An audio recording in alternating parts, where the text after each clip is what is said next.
السلام علیکم سامعین کرام، میں ہوں خرم شاہ اور ہم آج بات کریں گے مہدی افادی کے تحریر کردہ مضمون سقراط پر۔ سامعین کرام، مہدی افادی سر سید احمد خان، الطاف حسین حالی، شبلی نعمانی، سید سلمان ندوی اور عبد الماجد دریا آبادی وغیرہ کے حلقہ احباب میں شامل تھے، یعنی ان کے دوستوں میں شامل تھے۔ ان کا اصل نام مہدی حسن تھا۔ 1875 میں پیدا ہوئے اور 1921 میں آپ نے وفات پائی۔ گورکھپور آپ کا پیدائشی علاقہ ہے۔ حاجی علی حسن آپ کے والد کا نام ہے۔ ابتدائی تعلیم آپ نے گھر سے زمانے کے رواج کے مطابق عربی، فارسی وغیرہ حاصل کی۔ ان کا ادبی ذوق نہایت پاکیزہ اور عمدہ تھا اور وہ خود بھی ایک نفیس انسان تھے۔ ان کے مضامین کا مجموعہ افادات مہدی کے نام سے ان کی وفات کے بعد ان کی بیگم نے شائع کروایا۔ سامعین، سقراط مضمون کی بات کی جائے تو اس مضمون کو مہدی افادی نے انتہائی اختصار کے ساتھ اور مجموعی طور پر اس میں تقریباً انہوں نے سقراط کی زندگی اور اس کے نظریات کو پیش کرنے کی کوشش کی ہے، لیکن انتہائی مختصراً۔ سقراط کے بارے میں انہوں نے ایک پیراگراف، بلکہ چند پیراگراف ہم کہیں گے، پہلا حصہ جو انہوں نے بنایا وہ ان کی سقراط کی ذاتی زندگی پر بات کی، جبکہ دوسرا حصہ جو ہے مضمون کا وہ اس میں ان کے نظریات پر، سقراط کے نظریات پر انہوں نے بحث کی ہے۔ سقراط مضمون کا مرکزی خیال یا اس کو لکھنے کے مقصد پر اگر بات کی جائے تو وہ یقیناً یہی ہے کہ ہم ایک عظیم یونانی شخصیت سقراط کے بارے میں معلومات ہمیں حاصل ہوں اور اس کے بارے میں اور اس کے فلسفے کے بارے میں زیادہ سے زیادہ جاننے کا ہمارے اندر شوق پیدا ہو سکے۔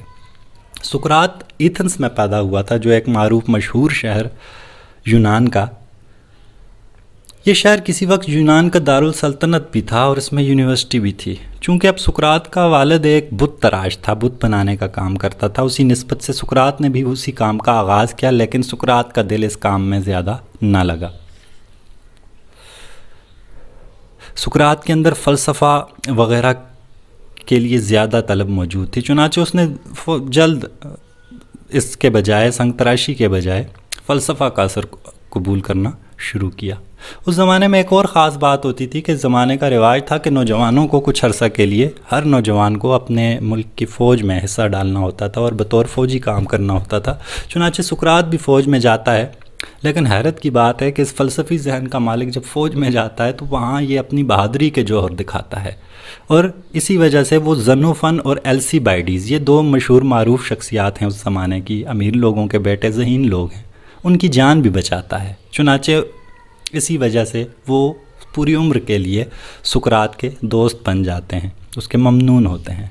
اس کے علاوہ بھی سقراط کے دوستوں میں افلاطون مشہور شخصیت ہیں، جنہوں نے مکالمات افلاطون لکھ کر سقراط کی زندگی کو اور اس کے نظریات کو پیش کرنے کی کوشش کی۔ زنوفن نے بھی سقراط کی زندگی پر کتاب لکھ رکھی ہے۔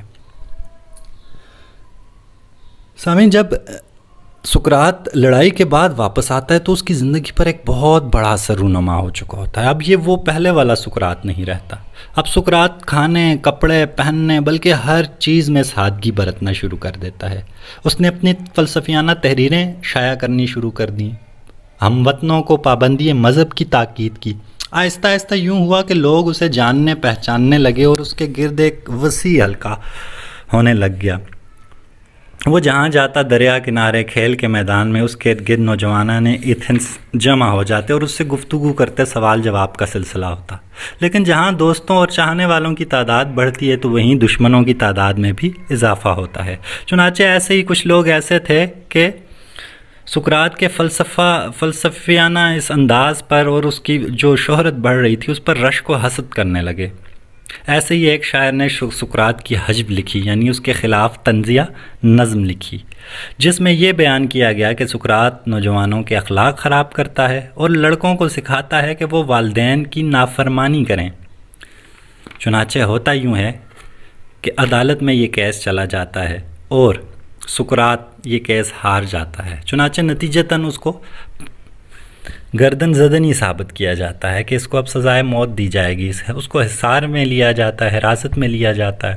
اس کے دوست، احباب، افلاطون وغیرہ انتہائی کوششیں کرتے ہیں کہ کسی طرح سقراط جیل سے بھاگ جائے اور رضامند ہو جائے، لیکن سقراط، یہاں تک کہ جیل کا داروغہ بھی راضی ہوتا ہے کہ سقراط جیسا شخص کو پھانسی نہیں ہونی چاہیے، مگر سقراط چونکہ ایک عزت والا اور ایک شرف والا بندہ تھا، ایک فلسفے اور نظریات والا بندہ تھا، چنانچہ وہ بھاگنے سے انکار کر دیتا ہے اور یوں وہ ہنسی خوشی زہر کا پیالہ اپنے ہونٹوں سے لگا لیتا ہے۔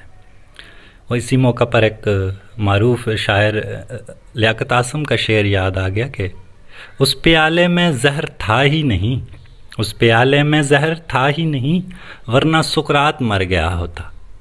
تو سامعین ایسا ہی ہوا کہ اس پیالے میں اگر زہر ہوتا تو سقراط مر گیا ہوتا اور ہم آج اس پر باتیں نہ کر رہے ہوتے اور یہ مضمون نہ پڑھ رہے ہوتے، لیکن سقراط زندہ رہا اور اپنے نظریات کے ساتھ۔ جب سقراط کا انتقال ہو گیا تو اہل ایتھنز کو اس کے بعد سخت پشیمانی ہوئی، ان کو اپنی اس غلطی کا سختی سے ادراک ہوا کہ ہم نے بہت بڑا نقصان کر دیا ہے۔ بہرحال سقراط نے شادی بھی کی تھی اور کہتے ہیں کہ اس کی بیوی بہت بد مزاج تھی۔ اس بد مزاج بیوی کے ساتھ گزارا کرنے کی وجہ سے سقراط کے اندر برداشت کا مادہ زیادہ سے زیادہ بڑھ گیا۔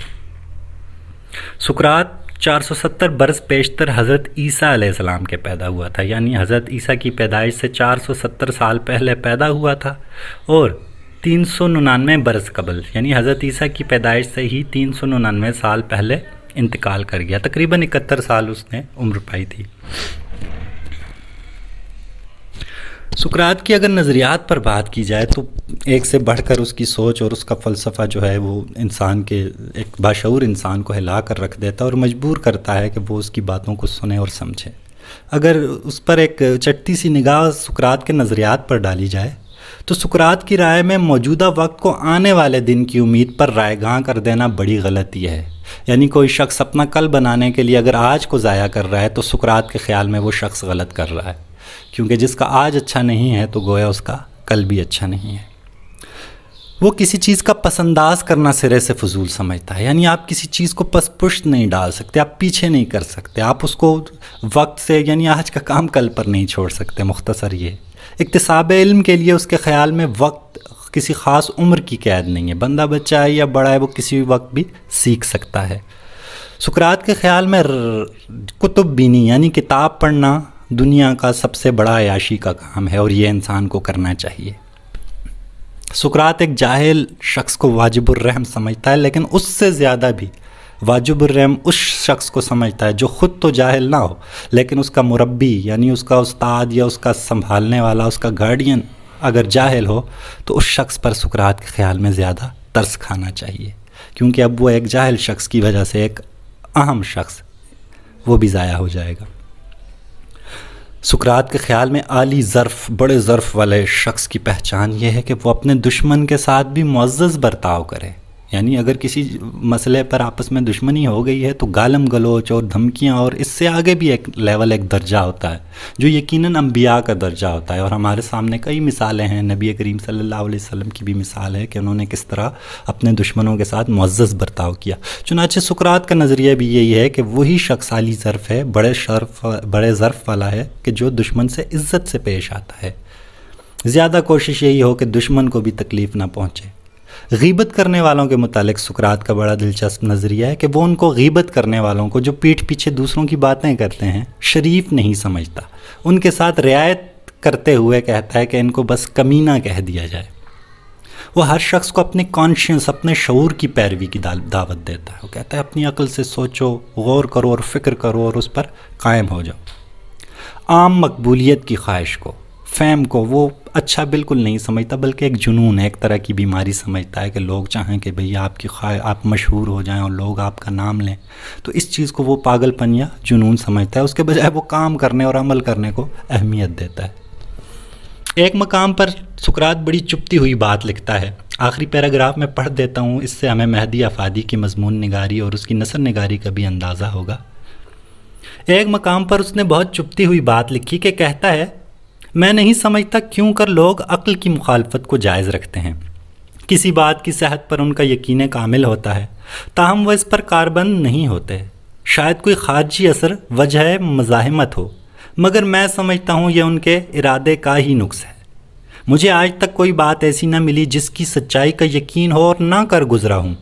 لوگ کچھ ہی سمجھا کریں، مجھے ان کی مخالفت کی قطعی کوئی پرواہ نہیں ہے، اس لیے میں ان کو داخل جمادات سمجھتا ہوں۔ داخل جمادات یعنی پتھر سمجھتا ہوں، ان کو انسان ہی نہیں سمجھتا۔ یعنی اس پیراگراف کا مدعا یہ ہے کہ سقراط کے مطابق اس کو کسی چیز کا یقین ہو جائے کہ یہ ٹھیک ہے، تو وہ کہتا ہے اب کائنات ادھر کی ادھر ہو جائے تو مجھے کوئی اس چیز کو اس پر عمل کرنے اور اختیار کرنے سے نہیں روک سکتا۔ مثال دیتا ہوں چھوٹی سی، اب مجھے پتا ہے کہ جھوٹ بولنا ایک برائی ہے، ایک غلط چیز ہے، لیکن اس کے باوجود اگر میں جھوٹ بول رہا ہوں تو اس کا مطلب ہے کہ میرے اندر اس چیز کا علم اور ادراک آیا ہی نہیں ہے۔ سقراط کو اگر پتہ لگ گیا کہ جھوٹ بولنا بری چیز ہے تو اب دنیا کائنات ایک طرف کی اس طرف ہو جائے تو سقراط کے خیال میں وہ اب جھوٹ نہیں بولے گا۔ تو یہ مختصر سا ایک مضمون تھا جو سقراط کی زندگی اور نظریات پر مہدی افادی نے پیش کیا۔ تو یہ ایک تعارفی مضمون ہے، تعارف کروایا گیا ہے۔ تو ہمارا مقصد ہے کہ ہم نے اس فلسفی کو سمجھنے کی کوشش کرنی ہے اور اپنے آپ کو، اپنے دماغ کو اس قابل بنانا ہے کہ ہم ایسی عظیم سوچ والے لوگوں کو سمجھنے کے قابل ہو سکیں۔ بہرحال بہت شکریہ۔